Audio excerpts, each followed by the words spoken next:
nhớ rồi chồng cũng như chồng để chồng chỉ số lên sư tu nó nói bé từ hôm na là dây từ sư phụ nhớ hầu bé hồng hiền hồng nào nằm bên na nó bé tôi cũng bắt xuống sát lúc cho nên nói nó tiền thì chỉ nuôi hình đu do phản nó có ý nuôi so là chỉ nuôi chỉ tao thôn nó bé không được rồi nó chừng đây học khôi phục lồng tiền tan thì mình còn dùng mà chúng họ phải dùng bản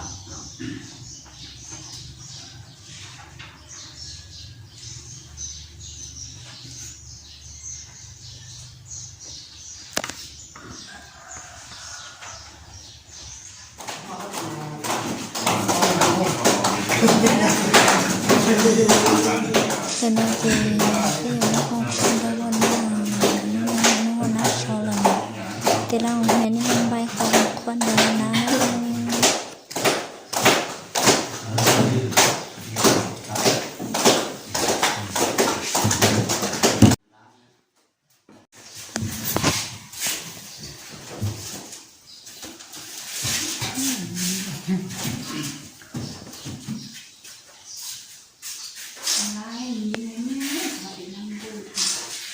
ngoài đi mà mong hoa nghe nó nghe chỉ có mong hoa rất là nhiều nhà rồi một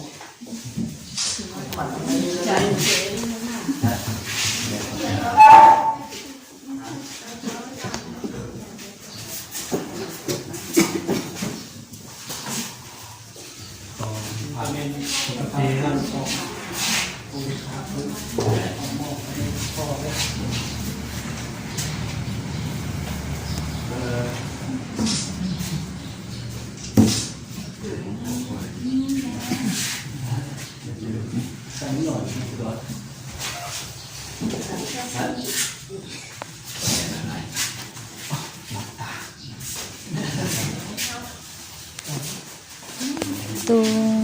con lần đến nói hôm nay tu cũng nhẹ đâu không chỉ là thật chiều nếu cứ yang mới tên nó sẽ rồng mua đây sẽ sau này thật chiều tu họ lựa chấp là lấy nó xuống chấp là liều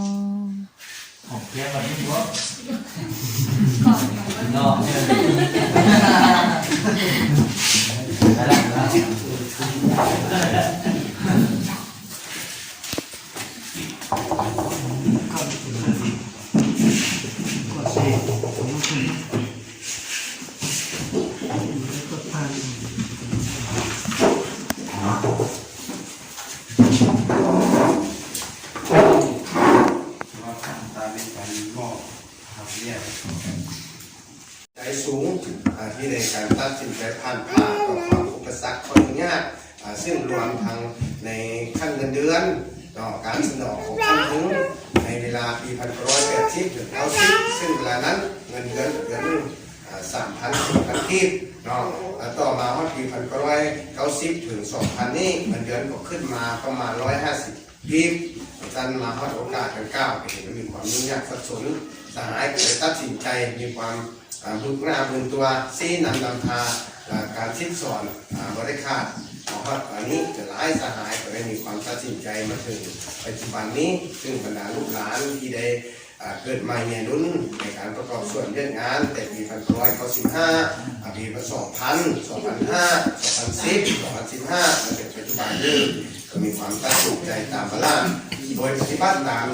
ทางแนวทางนโยบายของพรรคข้างถึงที่เห็นได้เรื่องงานการศึกษาเป็นเรื่องงานหนึ่งที่สำคัญในการสร้างทรัพยากรมนุษย์ภาครัฐที่ได้ถือเอาเรื่องงานนี้เป็นเรื่องงานใจกลางแล้วก็จะได้ปรับเงินเดือนนี้ขึ้น3 เท่าจาก25 ล้านขึ้นมาเป็น75 ล้านต่อมาครับปัจจุบันนี้เนาะมีหลายคนที่ในการปรับปรุงเกี่ยวกับขั้นและการเสนอเงินเดือนใน500 มา600 ปลาย700 สาวนี้วันนี้เห็นให้เงินเดือนของบรรดาพนักงานนี่ค่อยๆดีขึ้นกระเกาเลยเห็นให้น้ำชิดใจของบรรดาครูอาจารย์ของเมื่อค่อยสูงเสร็จในการเห็นหน้าที่ต่างๆนี้แล้วก็เห็นในการปรับปรุงหน้าที่เรื่องงานของการศึกษา เราถึงการสร้างทรัพยากรมนุษย์นี้ปัจจุบันนี้ก็ได้นำใช้ยุคใหม่โดยเฉพาะในยุคเทคโนโลยีอันทันสมัยนำใช้คอมพิวเตอร์นำใช้ภาษานำใช้หลักสูตรอันใหม่ก็ปรับปรุงให้ยัดเอาการศึกษานี้เข้าไปหาผู้ดอยให้เกณฑ์นักเรียนที่ได้อายุที่ได้เข้าเรียนท่านอยากก็ถึงให้ประชาชนเราบรรดาเข้าที่ได้เกณฑ์อายุในการทำเรียนนี้มีระดับจบชั้นประถมจบชั้นมัธยมต้นแล้วก็สืบต่อเกี่ยวกับมัธยมปลายตามความสามารถของด้านเศรษฐกิจของผู้ของและก็ส่วนและต่อจากนั้นเกี่ยวกับบรรดาสร้างทรัพยากรมนุษย์ของเราโดยเฉพาะในลูกหลานของเราได้ปรับปรุงให้ในการเรียนของเราได้ปรับปรุงให้เกิดมีเรื่องเห็นการทำแล้วก็มีวิชาชีพมีความรู้ในการคุ้มครองเทียบเสร็จผู้ที่มีความรู้มาเสร็จผู้ที่มีความรู้การคุ้มครองค่อยสะดวกสบายขึ้นตึ้ม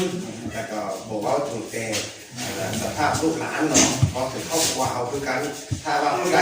อาจจะมีความรู้เนาะอ่านได้เขียนเป็นเนาะมีการศึกษาอบรมให้แก่ลูกแก่หลานมาถึงปัจจุบันนี้มันก็มีความสะดวกเนาะแต่ในโอกาสที่สหายได้สู้สนก็สร้างในพื้นฐานในสันหลวงนับตั้งแต่ปี2005รุ่นหลังมีความสะดวกมีความยุ่งยากซับซ้อนโดยเฉพาะมันพวกเจ้าฟ้าคนป้าเข้ามาฆ่าบรรดาพนักงานลูกหลานของเขาเนาะอันนี้ก็มีก่อความวุ่นวายซับซ้อนทุกวันหลายคนก็ตายหลายคนก็ยังหลายคนก็ยกย้ายไปวันท่านวันนี้แต่ก็ได้สู้ส่วนบุกหน้าเมืองตัวในการเรียนงานดังกล่าวเนาะต่างหน้าที่การนำเมืองการนำศึกษาของผู้คนงานคนนี้เป็นบทเรียนให้แก่ลูกหลานขอชมเชยอย่างที่พวกสุดท้ายเพื่อให้เรียกงานดังกล่าวเราติดต่อของเราในพยายามจะใส่ตึ้งโดยเฉพาะในคณะน้ำในโรงเรียนดังกล่าวโรงเรียนอยู่ย่างถึงว่าเป็นผู้ที่สืบทอดจะได้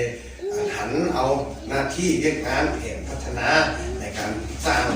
ในการพัฒนาโรงเรียนนี้อันไหนที่ว่าถูกต้องถูกตามนิติกรรมถูกตามระเบียบของที่ได้สืบต่อและของการรักษามูลเสื้ออันดีอันงามเราจะได้รักษามูลเสื้อและก็สืบต่อยินยงและขยายตัวอย่างกว้างขวางเสื้อเป็นนั้นเราจะเป็นให้เก็บบรรดาน้องนุ่งลูกหลานทั้งหมดจะให้แต่ผู้เดียวนี้เฮ็ดก็บอกเป็นสันจะได้สืบต่อให้หลานทั้งส่วนประกอบส่วน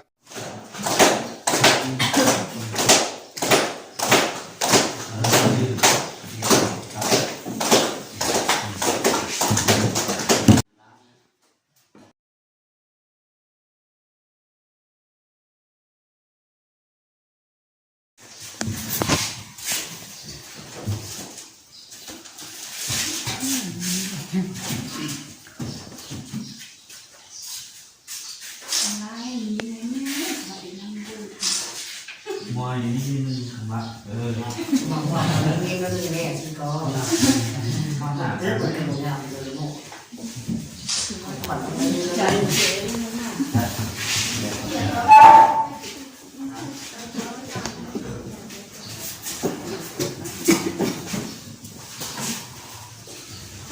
อาเมน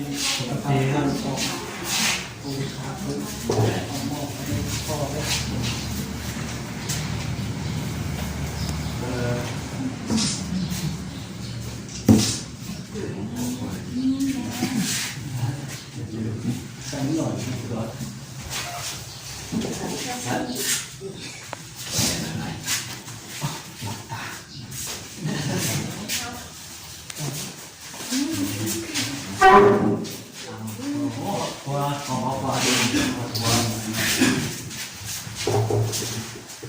ที่ใส่ได้แต่ไม่ได้เราต้องดีนิดเดียว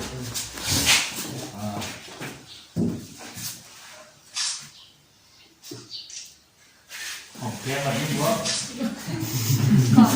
นอกเนี่ย